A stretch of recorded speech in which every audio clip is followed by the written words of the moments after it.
За сайн байцгаана уу? Та бүхэнд энэ өдрийн мэндийг хүргэе. Материалын эсэргүүцлийн хичээлийг цуврал лекц хэлбэрээр хүргэж байгаа илээ.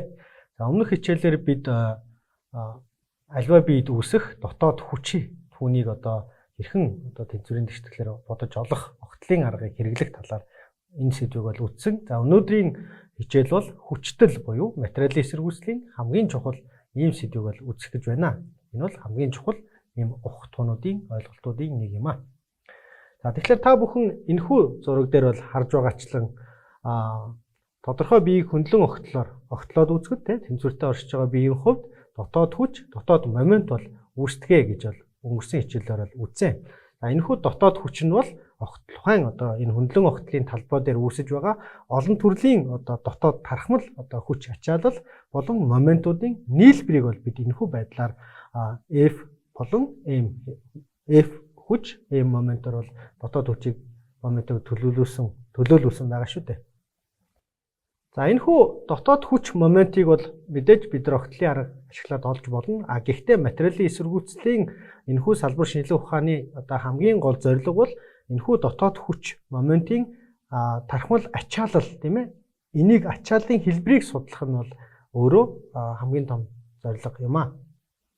За энэхүү асуудлыг шийдэхин тулд бид нар хүчтэл гэсэн энэ шинэ ойлголтыг өнөөдрийн хичээлээр авч үзэх болно. За энэ бол цаашдын дараагийн хичээлд чухал шаардлагатай ийм ойлголт юм аа. За тэгэхээр дараагийн зургийг бүгдээрээ харцгаая. Тэгэхээр та бүхэн хөндлөн огтлын талбайг тийм ээ. Энийг өчүүхэн баг дельта А хэмжээтэй олон жижиг хэсэгт хэдүүлээ хувааж авч үзэх шаардлагатай энэ хүчтэл гэдэг ойлголтыг тодорхойлохын тулд шүү дээ тийм ээ. За мэдээж асар жижигхэн хэмжээнд хөндлөн огтлын талбайг бид бүхэн хуваагаад үзэх юм бол дараах хоёр төрлийн таамаглалыг бол олж харж болно, дэвшүүлж болно. За эхнийх нь бол тухайн авсан өчүүхэн жижиг дельта А талбайтай энэ хэсэг маань бол нэгдүгээрт цул юм а тийм ээ. Материалын хувьд нягтын хувьд жигд тархсан юм байх ёстой болж байна. За хоёр дахь нь энэхүү сонгон авсан хэсэг маань мэдээж тодорхой эвдрэлт суралгүй, зай завсаргүй юм байх. Ийм хоёр нөхцөл таамаглал бол гарч иж болно. За энэхүү өчүүхэн бага хэмжээтэй дельта А хэмжээтэй энэхүү сонгон авсан талбай дээр мэдээж дельта F буюу маш бага хэмжээний ийм хүч бол үйлчилнэ гэж бид онлын хувьд авч үзэж болох юм. За үүнийг бид энэхүү зургийн тийм наам тийм ээ. Гурван тэглэг дээр бас проекчлоод үзэж болох юм. Дельта Fx, дельта Fy, дельта Fz гэсэн гурван байгуулагч хүч болон задарч харагдах болно.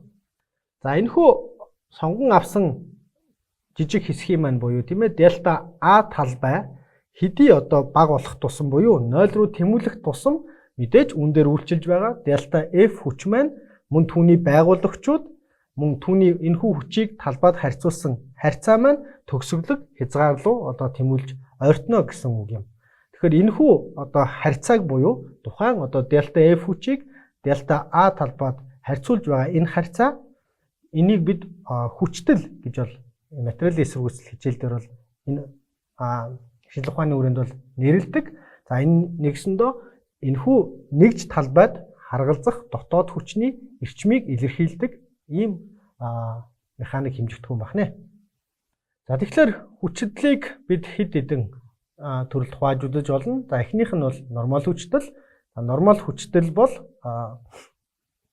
за ямар томьёогоор бодогддог вэ гэхлээр бид энийг сигма гэж нэрлэн тийм ээ. Сигма Z тэнцүү лимит хязгаар дельта А талбай маань тэг рүү тэмүүлж явах үед нэгсэндөө дельта FZ хүчийг хуваах нь дельта А. Нэг ёсондоо түрүүний хэлдэг тодтгол ёсоор, томьёо ёсоор, тодорхойлт ёсоор заавчлаарай.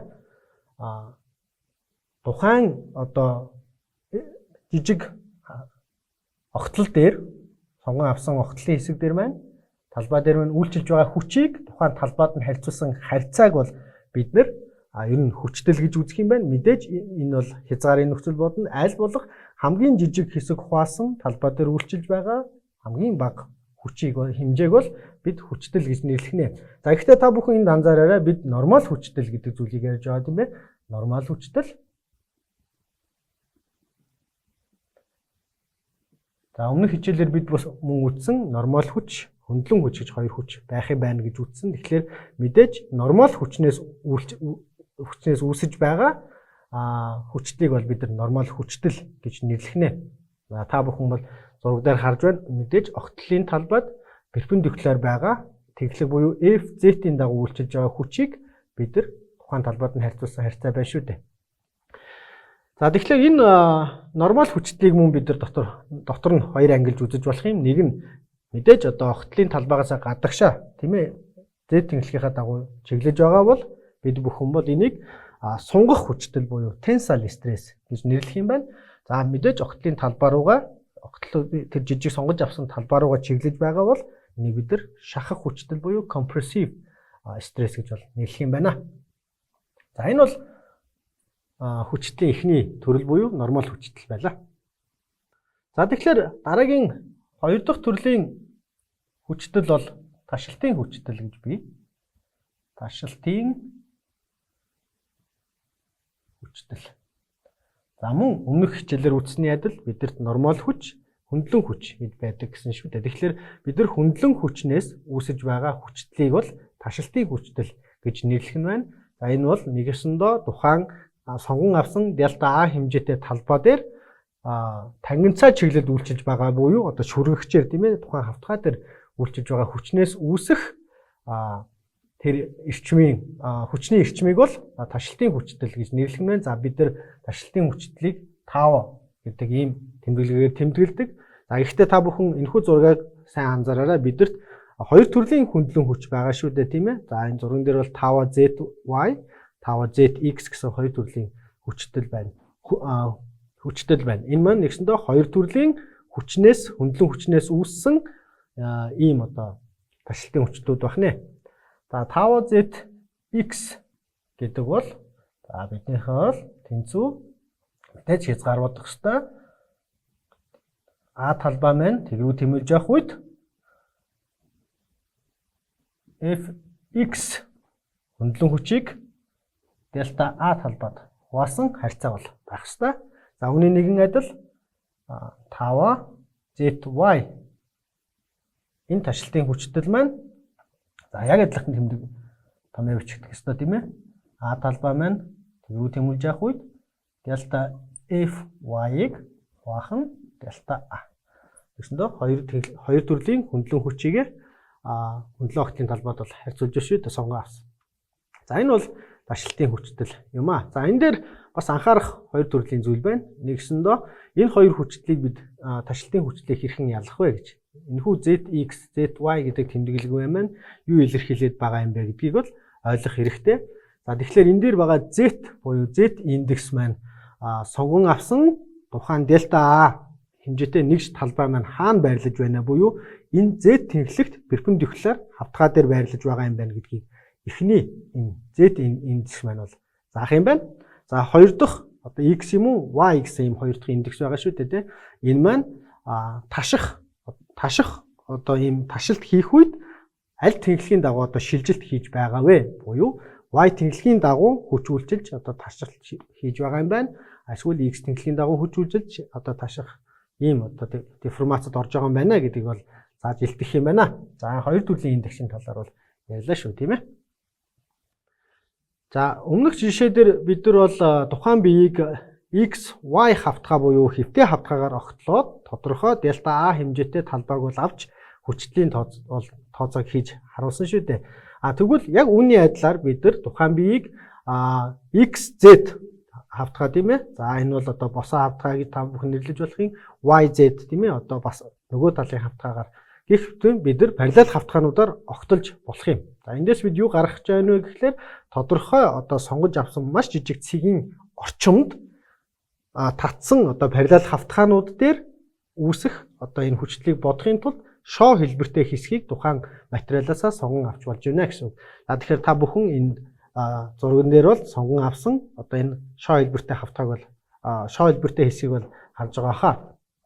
За нэгсэндээ энэхүү одоо сонгон авсан шоо хэлбэртэй цэг тийм ээ одоо энэ биеийн орчим. За энэ бол маш жижиг болохоор тухайн цэг гэж ойлгогдож болно. Энийний орчинд үүсэх саяны хавтгайнууд дээр үүсэх хүчлийг одоо бид тооцож олохын тулд энэ хүчтэлийн одоо хүчтэл төлөв гэдэг ойлголтыг бол гаргаж ирдэг. За энэ нэгсэндөө энэ цэгийн орчимд хүчтэл ямар хэмжээтэй байна вэ гэхийг судлахад шаардлагатай ийм материалын эсэргүүцлийн ухтгүй юм аа. За тэгэхээр хүчтэл төлөвийг та бүхэн ерөнхийдөө харах юм бол саяны сонгож авсан цэгийн орчимдох одоо огтлын хавтгаанууд бол харагдан тийм ээ. Одоо шоо дөрвөлжин хэлбэрээр. За тэгэхээр энэ шоо болгоны талууд дээр саяны бидний бодсон нормал хүчтэл за мөн хоёр төрлийн ташилтын одоо хүчтэл бол үүсэх ёстой. Тэгэхээр маш одоо олон төрлийн одоо олон хэмжээст ийм хүчтлүүд бол үүсдэг байх нэ гэж ойлгож байна. За үүнийг мөн бид нар XYZ гурван тэнхлэгтэр харьцангуй бол төсөлж болно. Тэгэхээр биднэрт бол хавтгай болгон дээр нэгсэндээ огтлын хавтгай болгон дээр за мадгүй нүрний, дээдлийн, доотлын одоо хажуугийн хавтгай болгон дээр нэг нормал хүчтэл хоёр төрлийн ташилтын хүчтэл бол үүсэх юм байна гэж ойлгох хэрэгтэй. Дараагийн бидний ярих ёстой чухал ойлголт бол энэхүү хүчтэл гэдэг хэмжигдэхүй маань өөрөө ямар нэгжтэй юм бэ гэдэг энэ ойлголтын талаар ярих нь зүйтэй юм. За тэгэхээр C стандартын хүрээнд бид нар нормал болон ташилтын хүчтлийн одоо нэгжийг тодорхойлох юм бол за бид томьёогоо харах хэрэгтэй. Энэ маань мэдээж F-ийг хуваах нь А байгаа шүү дээ.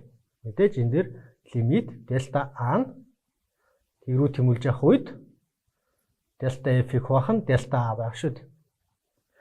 За энэ бол манай хүчтэл юм байна. За магадгүй сигма Z тийм ээ. За тэгэхээр эндээс бид нар нэгжээ харах юм бол хүч маань өөрөө ньютон хэмжээтэй, ньютон нэгжтэй, талбай маань өөрөө метр квадрат нэгжтэй байгаа. Тэгэхээр эндээс бид нар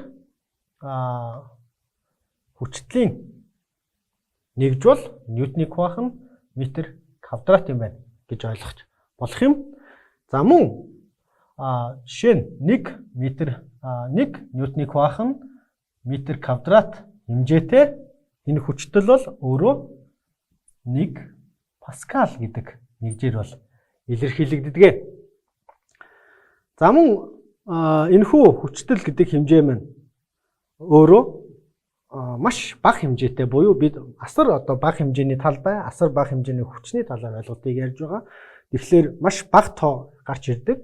За энд бид нар ямар хураангуйг ашигладаг вэ гэхлээр за жишээ нь килопаскал тийм ээ. Килопаскал гэдэг бол энэ 10-ын